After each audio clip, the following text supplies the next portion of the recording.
Welcome back, I'm Simon and I'm a misfit. And I'm Adam and I'm a misfit too. So this is the third instructional video on how to make a concrete sculpture of an old pensioner sitting down feeding birds from his hand. In this video we will show you how to make the torso, and this is an example of exactly what we're going to make. You'll notice that we're going with a very general shape of the body. There's no definition of muscle or belly or anything like that. And the reason is because we're going to add clothes to this guy. So when we make the torso, we're going to do it basically in two steps. The first is to make a cone shape, which will go from right under the arm, where the armpit is, to the ball of the hip. And the next step will be just to create a couple of flaps that go over to make the shoulders, one on each side. Okay guys, now we're going to take the first measurement, which is under the armpits of the upper torso, and we're going to show you guys a new technique that we came up with. So this is a very simple technique. So I'll give Simon this rope and he's going to go around my body, under my armpits. Now we'll take that rope and measure. And since we're using my body for the example of the sculpture, we're going to go 100 centimeters. Okay, for the allowance of cement, we're going to make another circle inside of this rope circle that is 2 centimeters smaller.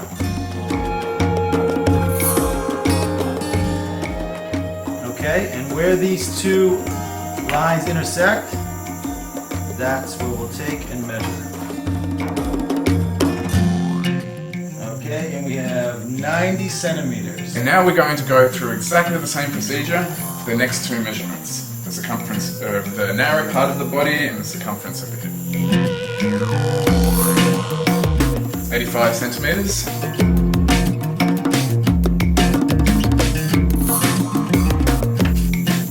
74 centimeters.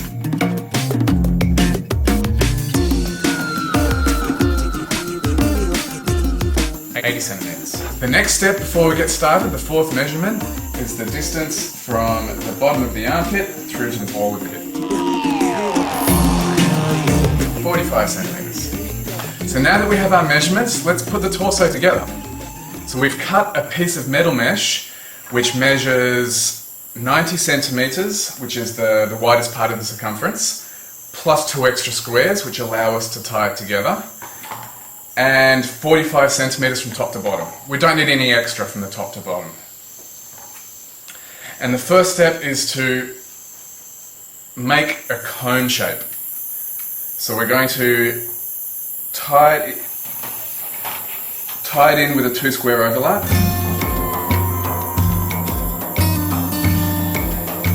And the bottom part, which is 80 centimeters, we're going to taper in at the bottom to make a cone shape.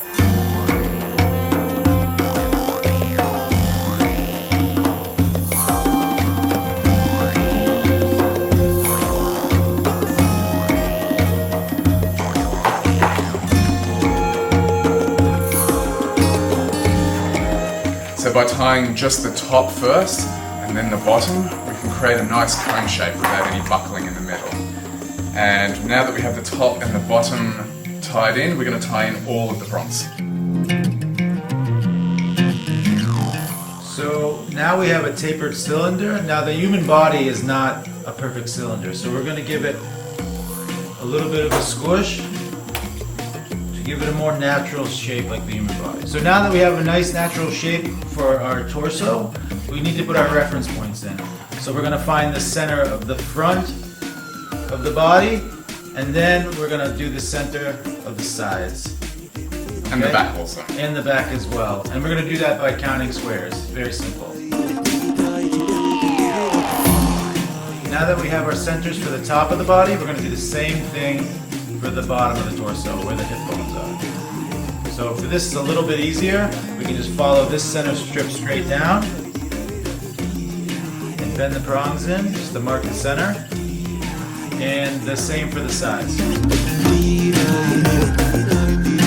So the next step is to create the taper at the waist, which is the narrow circumference that we measured. If I look at Adam, basically his waist starts to taper in at about 10 centimeters from the armpit, and roughly also about 10 centimeters from the ball of the hip. So we follow the center mark at the sides, 10 centimeters down, which is 4 squares, and we cut. And we'll do the same for the other side. So we measured 74 centimeters. What we're going to do, we're just going to bring it in a square on both sides and test it out.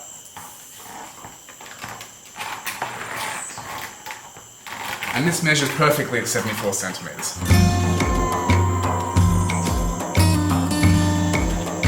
Now what we want to do is run a wire from the back to the front of the torso to bring it in a little bit. It gives us more of a natural body shape. And we want to do that exactly where the narrowest divot. There's a dimple here in Adam's body. So basically we're going to measure that from the armpit line down to here, which is 10 centimeters. And on our model, 10 centimeters or 4 squares, we're just going to run a line. So I'll run the wire through the center of the front and out the center of the back. So here we have the main trunk of the torso. The only thing left to finish are 2 straps for each of the shoulders. I'm going to measure Adam from the front armpit all the way around, following the t-shirt line, to the back armpit. I got about 33. And following the same method, we're going to reduce it. Oh, yeah.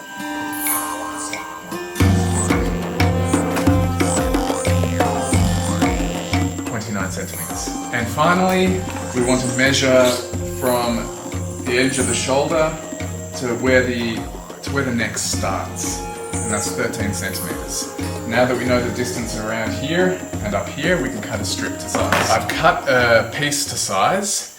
This piece measures 13 centimeters across and exactly 29 centimeters along, plus 2 extra squares on each side.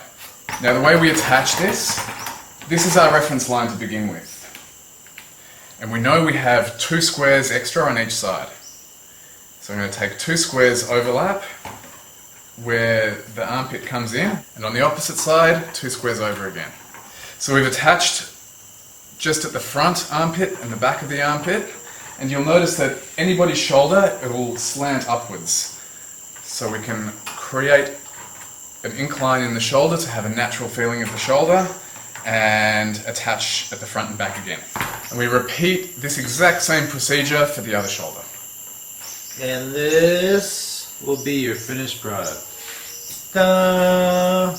Got both shoulder straps, the taper,